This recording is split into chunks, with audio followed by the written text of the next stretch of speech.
ማርኮኛልና ክብርሽ ላንቺ ልገዛ ላመስግንሽ ማርኮኛልና ክብርሽ ላንቺ ልገዛ ላመስግንሽ ማርኮኛልና ክብርሽ ላንቺ ልገዛ ላመስግንሽ ማርኮኛልና ክብርሽ ላንቺ ልገዛ ላመስግንሽ ጤና ይስጥልን ክቡራን ተመልካቾቻችን እንደምን ዋላችሁ የጸበል ጸዲቅ ሰዓታችን ነው ለዛሬ በጸበል ጸዲቅ ዝግጅታችን ለተጠየቀው ጥያቄ ምላሽ እየሰጡ ከኛ ጋር ቆይታ የሚያደርጉት ቀሲስ ሙሴ ነጋሽ ናቸው ለጥያቄዎቻችሁ ተገቢውን ምላሽ ታገኛላችሁ አብራችሁን ቆዩ ማርኮኛልና ክብርሽ ላንቺ ልገዛ ላመስግንሽ ተመልካቾቻችን ቀደም ሲል ጸበል ጸዲቁን ባርከውልን ነው የተመለስነው በቀጥታ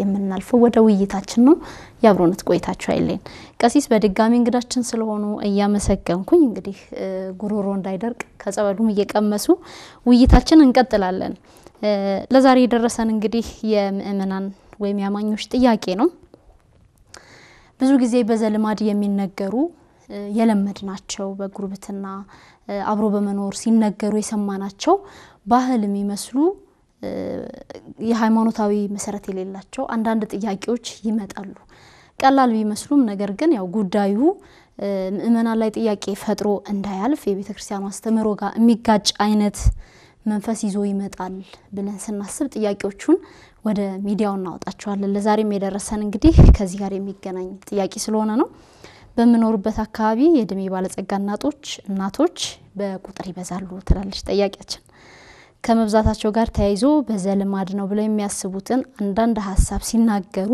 በውስጤ ጥያቄ ይፈጥርብኛል ነው እንግዲህ ብዙዎቻችን አካባቢያችን ያሉ በስጋው ደሙ ተወስነው የሚኖሩ ታላላቅ እናቶቻችን አባቶቻችን የሚናገሯቸው ነገሮች እነሱ በቤተክርስቲያን ጠንከር ያለ አቋም ስላላቸው ልክ ናቸው ብለን የመቀበልና ጥርጣሬም ውስጥ ልክ እንደታችን የመግባት አይነት ነገሮች ታያሉና ይሄው መንፈስ ቅዱስም ሆነ እርኩስ መንፈስ በእንስሳትና በአራዊት ላይ ሊያድር ይችላል የሚሉት ጉዳይ ነው በመኖርበት የጋራ ግቢ ውስጥ እየተናከሰች ያስቸገረችን ውሻ ተሸጥ ወይም ደግሞ ወደ ሌላ ቦታ ትሄድ ሲባል አንድ እናት አይሆንም ከአጋንንት ትጠብቃለች ውሻ ባለበት አካባቢ እርኩሳን አጋንንት አይቀርቡም ብላ የተናገረችው ሐሳብ ውስጤ ላይ ጥያቄ አጫረብኝ አጋንንትን ለማራቅ መፍትሄው ውሻ ማሳደግ ነው ወይ ብዬ ግራ ተጋባው ትላለች እህታችን ከዚሁ ጋር ተያይዘው የሚነሱ ተያያዥ ጉዳዮች እንግዲህ የቤተክርስቲያናችን መሆናቸው ያጠራጥራኛል ነው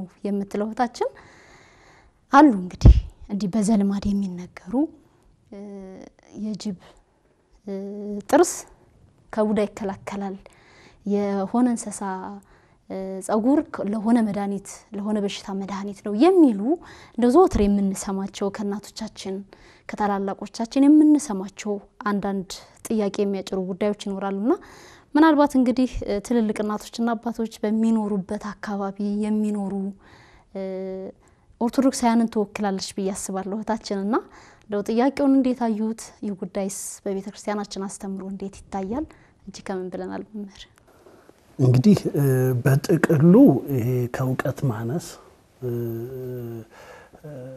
ከትምህርት መጉደል የሚመጡ ሐሳቦች ናቸው አንዳንዶቹም ደግሞ እንደው ስርዋጽ እየመጡ አሉ በአሉ የሚመጡ ናቸው አንዳንድ ጊዜ እንዲሁ ያፍ ድርሰቶች አሉ በእንደዚህ መልኩ የሚመጡና ያ ነው መሰረታዊው ችግር ነገር ግን እንደው እንስሳት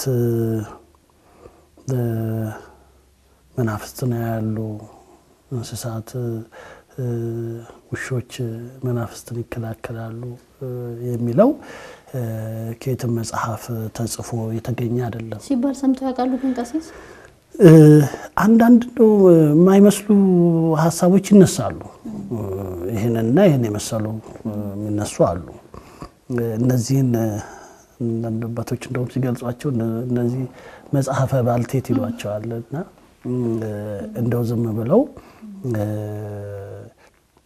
በማህበረሰብ ግንኙነት ውስጥ ለክርስቲያን ያልሆኑ ልምምዶች ይኖራሉ ጠባያት ይኖራሉ አዎ እና ከነዛ የሚቀዱ አንዳንድ አጉል ልማዶች አሉ እነሱ ተረት እየሆኑ ይመጣሉ እና በኋላ ላይ በዓሉ ይጀመርና ከዛ ለማጠንከር አንድ አባት ብለዋል አሁን ሶሻል ሚዲያው ላይ ከዚህ በፊት ምናነሳ እንደሚባለው አንድ አባት ተናገሩ አንድ አባት አሉ አንድ አባት ገለጡት እኛ አባት የት ናቸው ከየት ነው አይታወቅም እና ልክ እንደዛው ደግሞ እናቶቻችንም ጋር አለ አሁን ድሮ እናቶቻችን እንዲህ ይሉ ነበር እየተባሉ የሚመጡ እነዚህ አግባብነት ያላቸው አይደሉም እኛ ክርስቲያኖች በክርስቶስ ክርስቲያን በወልድ ውሉድ ተሰኝተን ከአብራከ መንፈስ ቅዱስ የተወለድን ለእግዚአብሔር ቤተ መቅደስ ሆነን የተሰራን ስለዚህ በቤተ መቅደስ ልንኖር ነው የሚገባን በቤተ መቅደስ ደግሞ ያለው እርሱ እግዚአብሔር ነው የኛ ርስታችን ተስፋችን ልብሳችን መከታችን እግዚአብሔር ነው ከዚህ ውጪ ሌላ የለም ቅዱስ ጳውሎስም እንዴ ነው ያለው አይደል ትምክህትስ የሚገባ አይደለም ለነገር ግን እኔስ ትምክህቴ መስቀል ነው ከመስቀል ውጪ ያለ ትምክህት ከኔ ይራቅ ነው ያለው አይደል ስለዚህ ከቤተ ክርስቲያናችን አስተምሮ ውጪ የሆኑ ትምህርቶች ሊርቁ ይገባል ከኛ ሊርቁ ይገባል እና ይሄ በትምህርት ነው አውቆ የጠመመው ነው እንግዲህ እንደዛች እንደ ጸበለሲቱ ነው ከከተማው በወጣ ጊዜ እንዳለው ማለት ነው ባያት ጊዜ ፍሬ ሳታፈራ ቀረች ረገማትም ደረቀ ይችላል ስለዚህ እንዲህ አይነቱ ወደዛ ነው መንገዱ የሚሆነው ነገር ግን ተረዳው እየተነገሩ አባታችን እንደው እንዳልኩት ነው ቀደም ሲል ያንን ሐሳብ የሚያነሱት ትልልቅ በቤተ ክርስቲያን ስጋው ደሙን ተቀብለው አንቱ ምንላቸው የምናከብራቸው ትልልቅ አባቶቻችን እናቶቻችን ናቸውና ያ ተጽዕኖ ያርግብናል በራሱ እነሱ በቤተ ክርስቲያን ተወስነው ጧት ለኪዳን ማታ ለሰርክ ጉባኤ ስለሚሄዱ ከኛ የተሻለ ህይወት ስላላቸው ለእግዚአብሔርም ደግሞ ቅርብ ናቸው ብለን ስለምናስብ አንዳንዴ ለነሱ ሐሳብ ተገዢ የመሆን ነገር ይታይብናልና እንደው እህታችንም ይሄ ነው እንግዲህ በቃ ውሻዋ ብትናከስም ከዚህ በኋላ ያው ቻሉት እንጂ አትሄድም ማጋነንተን ተጠብቃለች አይነት ሐሳቦች ሌሎችም ተያያዥ ሐሳቦች ሊመጡ ይችላሉና እንዴት ነው ልናረቀው ህንጻ ስላሴ እያፈረሰች ህንጻ ስላሴ እየረከሰች እንዴት አርጋ ነው አጋንንትን ብታረቀው እና ይሄ ቅድም እንዳነሳ ነው ያስተምሮ ችግር ነው ማለት ያለ መማር ጧት ለኪዳን ሰርክ ለጸሎት ለትምህርት መፋጠን ይገባል ግን ሄዶ ባስተውሎት መማር ግን ያስፈልጋል እንጂ ስለተመላለስን ብቻ አይደለም በመመላለስ ውስጥ በህይወት መመላለስ ያስፈልጋል በህይወት መመላለስ ትርጉም ያለው መመላለስ ያስፈልገናል እንደ ቸርነቱ እንደ ምህረቱ እንደ ይቅርታው የፍቅር አባት ነውና ቅዱስ ሥጋውን ክቡር ደሙን ስንቀበል በምህረት አይኑ ስላየን ያ ለምንናገረው ጥፋት ማስረጃ መገለጫ አይሆንም እንደውም ወደ ቅኖና ነው የሚያመጣል ወደ ንስሐ ነው የሚያመጣል ለምን ያልተጻፈ አንበበናል ያልተሰበከውን ሰብከናል ያልተናገረውን ተናግረናል ስለዚህ መሰረታዊው ጉዳይ ፍጥረታት እንስሳት በእለተ ሰሉስ ከዛ በኋላ ባሉ እለታት ተፈጥረዋል የተፈጠሩት ደግሞ ለሰው ልጅ ነው ለአዘክሮት ለተዘክሮ ለመብለ ሥጋ ነው የተፈጠሩት ከዚህ ውጭ ድርሻ የላቸው እግዚአብሔር እንድናደንቅበት መፍጠሩን እንድናደንቅበት የእግዚአብሔርን እጁን እንድናደንቅበት ስራውን እንድናደንቅበት ይሄ ነው በዘፍጥረት ላይ ከምዕራፍ 1 ጀምሮ ስናነብ እግዚአብሔር ዓለምን ካለመኖር ወደ መኖር እንዴት እንዳመጣት እናያለን አይደል ከዚሁ መካከል እንግዲህ አንዱ ፍጥረት እንስሳት ናቸው ፍጥረታቱን ሁሉ ሲፈጥር ግን ተመልክተን ከሆነ መልካም እንደሆነ አየ ይልና በእለተ ዓርብ ግን የሰውን ልጅ ባሪያውና በአምሳሉ እንፍጠር ካለ በኋላ በዕለተ ዓርብ ሲፈጥር እጅግ መልካም እንደሆነ አየ። ስለዚህ ከፍጥረታት ሁሉ በላይ የሆነው ማን ነው? ሰው ልጅ ነው። ስለዚህ እነዚህ ፍጥረታት የተፈጠሩት ለኛ አንድም እግዚአብሔርን እንድናደንቅበት እግዚአብሔር መኖሩን እንድናይበት አይደል እንዴ? እንደውም አባቶች ሲያመሰጥሩ ምንድን ነው የሚሉት? እግዚአብሔር በፍጥረቱ ለፍጥረቱ ታወቀ። ስለዚህ እግዚአብሔርን እንድናውቅበት እግዚአብሔርን ስራው እንድናደንቅበት አይደለም እንዴ? አንድ አይነት አይደለም ፍጥረቱ ያለው አይደል? የተለያየ አይነት ፍጥረት ይሁን ብሎ የፈጠረበት የአምላክነቱ ጥበብ ርቀቱ ከአይምሮ በላይ ነው አይደለም? እጹብ ብለን እንድናደንቅበት ነው። ሁለተኛው እንድንማርበት ነው። ሀልወተ እግዚአብሔር እንድናውቅበት እንድንማርበት መጋቤ ኩሉ ዓለማት መሆኑን እንድናውቅበት ይሄን ሁሉ ፍጥር ተመግቦ ያድራል። ይመሻል ይነጋል፣ ውሆች ይፈሳሉ አይደል? ፍጥረታት ሁሉ ይንቀሳቀሳሉ። ይህንን እያየን እንድናደንቅ ነው። በዚህም ብዙዎች ተምረዋል አይደል? አብርሃም እኮ ዕውቀት የሆነው ስነ ፍጥረትን አይቶ አይደል? አምላከ ፀሐይ ተናበበን ያለው መጨረሻ እኮ ይሄን አይቶ ነው። ስለዚህ አብርሃም አበብዙሃን የተባለበት ትልቁ ህይወቱ ፍጹም በእግዚአብሔር ያምን ዘንድ ዕውቀት የሆነው ያን ጊዜ በፍጥረታት ተመራምሮ ያገኘው ዕውቀት ነው አይደል? ስለዚህ ይሄ ነው እንጂ ውሻ ሰይጣናትን ያያል ወይንም ደግሞ መናፍስትን ያያል፣ ድመት እንዴት ታደርጋለች፣ ዶሮ እንዴት ትቅማለች ተብሎ የራስን ፍልስፍና አይጨመርም በቤተክርስቲያን ትምህርት ውስጥ። በቤተክርስቲያን ውስጥ በርግጥ ፍጥረታት ደማዊ ነፍስን ያላቸው ለየማደሪያቸው ጥበብ ሰጥቷቸዋል። ስለዚህ ለምሳሌ የዱር አራዊት እነ ዝሆን እነ ማናው የሜዳ አህያ ምን ብንል ከሩቅ ከብዙ ኪሎ ሜትር ቤት አቅጣጫ ቀዝቃዛ ንፋስ እንደሚመጣ አይተውና ተረድቶ ተከትለው ውሃና ግጦሽ ያለበትን ቦታ ይረዳሉ። ይሄ እግዚአብሔርን የሰጣቸውን ጥበብ ነው። በዚህኛ እንድናደንቅ ነው። አዋፋትን እነ ከራዲዮንን ምሳሌ እናደርግለ እግዚአብሔርን ለማወቅ ምሳሌ እንድናደርጋቸው በእነሱ እንድንማር ከብሉይ እስከ ራእይ ብንመለከት እኮ በእንስሶች እየተመሰለ ብዙ ተምረናል። የበልዓም አህያን እንመለከታለን።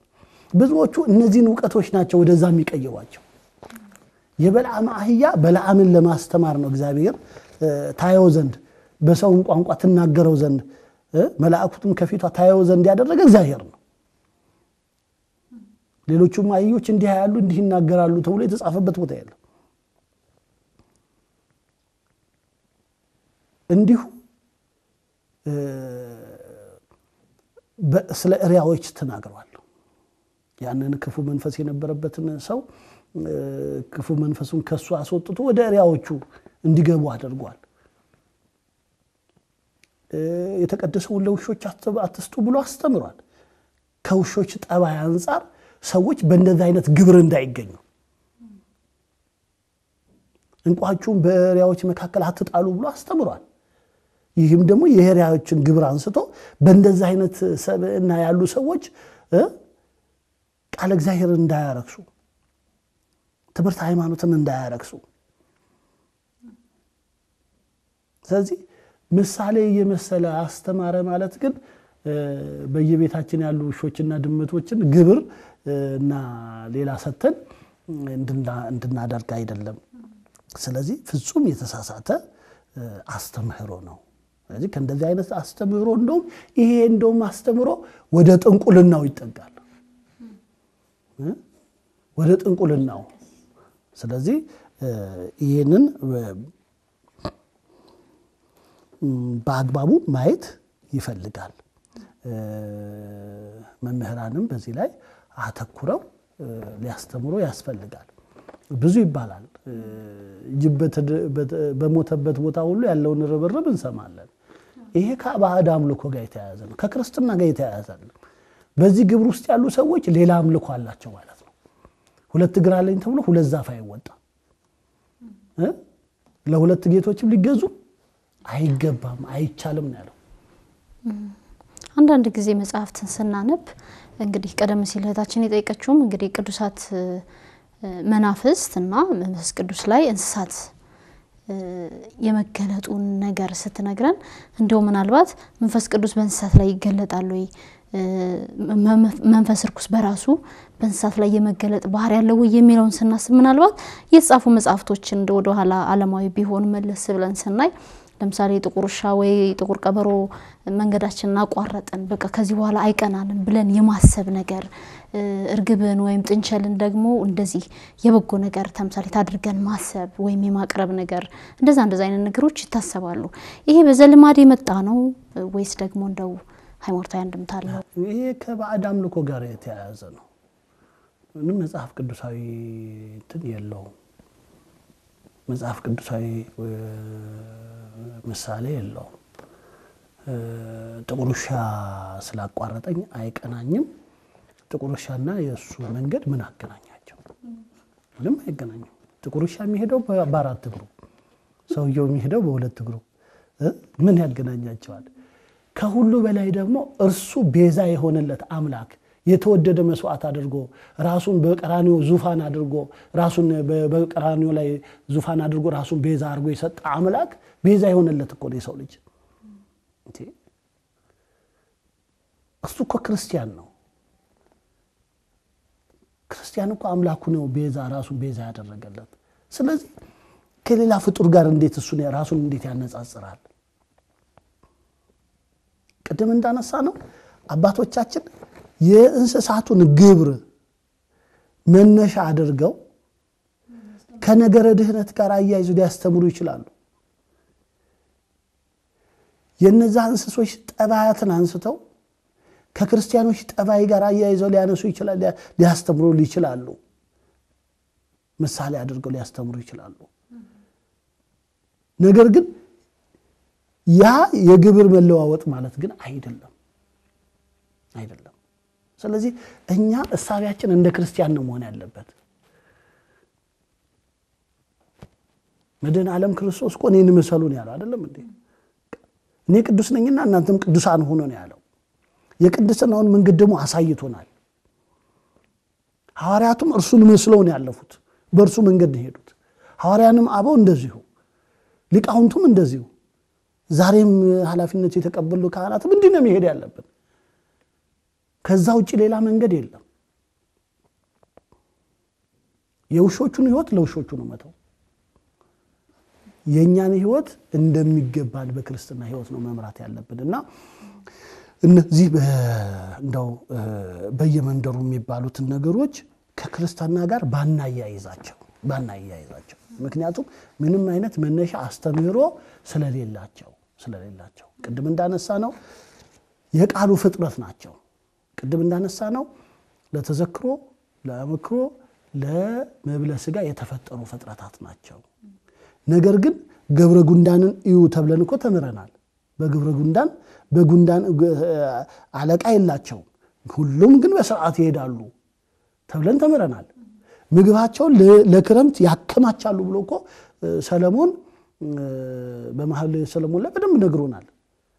አራቱን ፍጥረታት ተመልከቷቸው ብሎ ሽኮኮችን ተመልከቱ በአለት ላይ ይኖራሉ። መሸሸጋቸው ቤታቸውን ላይ በአለት ያደርጋሉ። ክርስቲያንም ህይወቱን በማን ማስጠጋት? አለት የተባለ እርሱ መሸሸጋ መጠለያ የሆነ እርሱ ልዑል እግዚአብሔር። ክርስቲያንም ህይወቱን መጠጊያ ማድረግ ያለበት መሸሻ ማድረግ ያለበት ማንን ነው? እግዚአብሔር ነው። ገብረ ጉንዳን በበጋ ሳያርፍ ቀን ከሌሊት ምግቡን ይሰበስባል።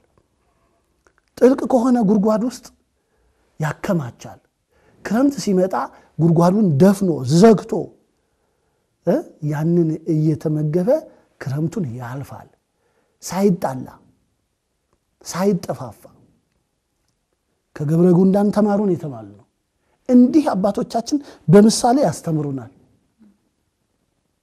እንጂ ገብረ ጉንዳንን ሆኖ አይሉንም መቼም አይደለም ሰው ወደ ጉንዳን አይቀየሩም ሽኮኮ መሆን እንችላለን ስለዚህ ሽኮኮ ደካማ ናት አይደል እንዴ ብዙ አጥቂ አላት ነገር ግን ለጥቃት እንዳትዳረግ ራሷን የትደብቃለች ፍጹም አለት በሆነው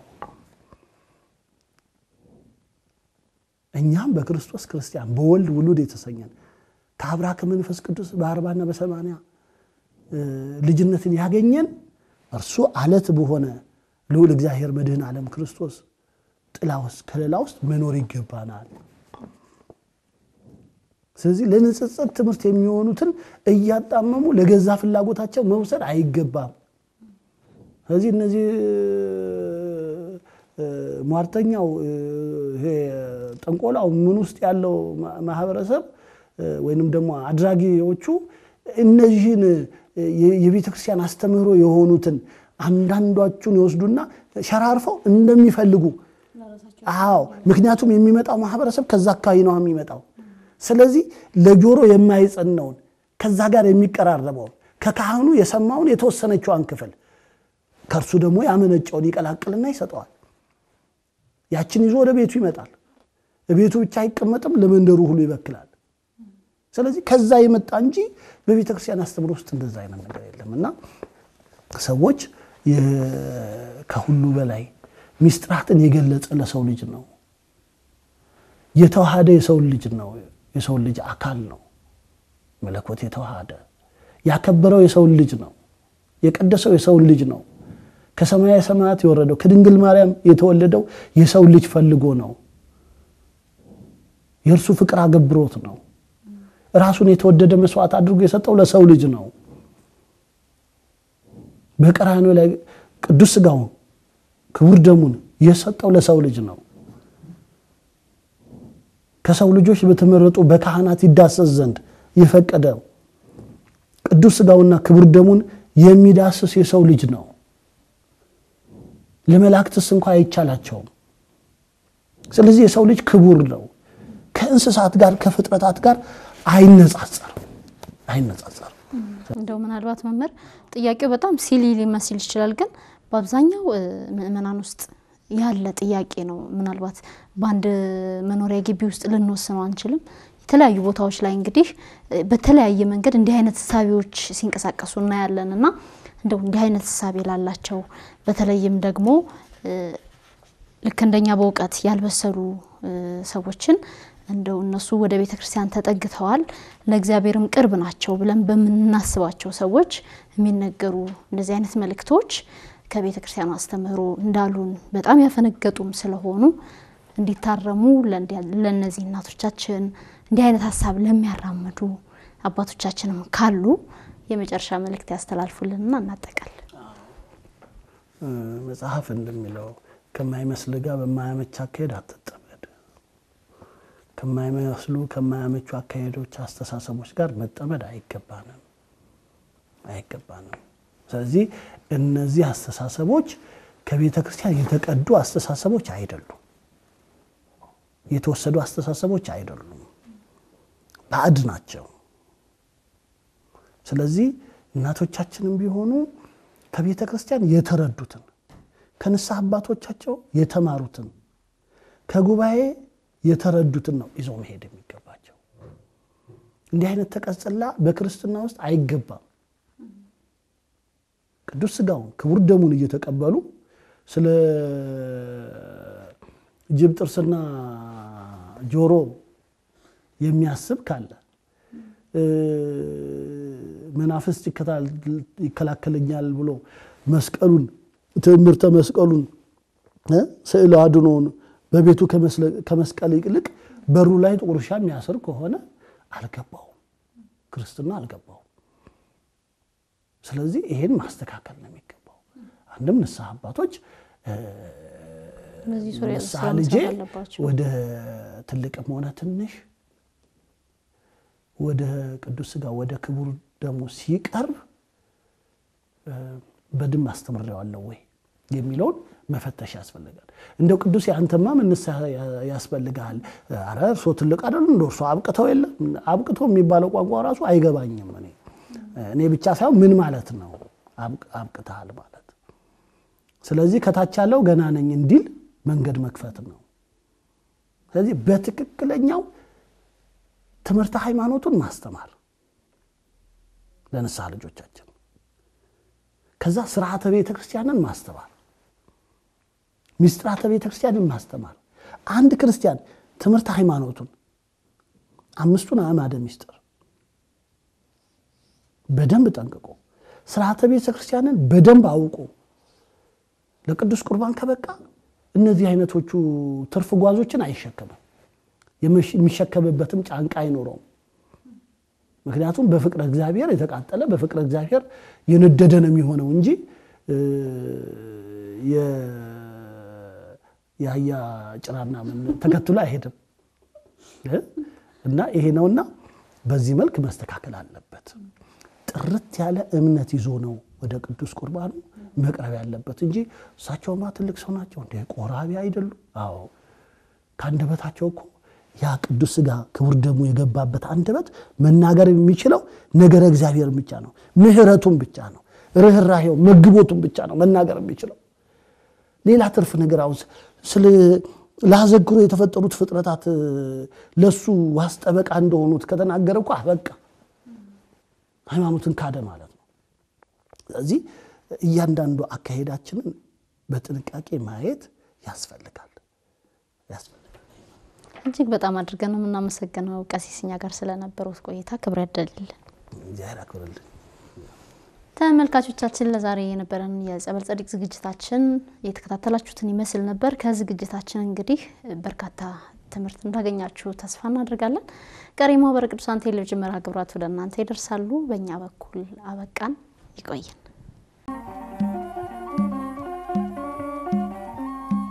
ማርኮኛልና ክብርሽ ላንቺ ልገዛ ላመስግንሽ ማርኮኛልና ክብርሽ ላንቺ ልገዛ ላመስግንሽ ማርኮኛልና ክብርሽ ላንቺ ልገዛ ላመስግንሽ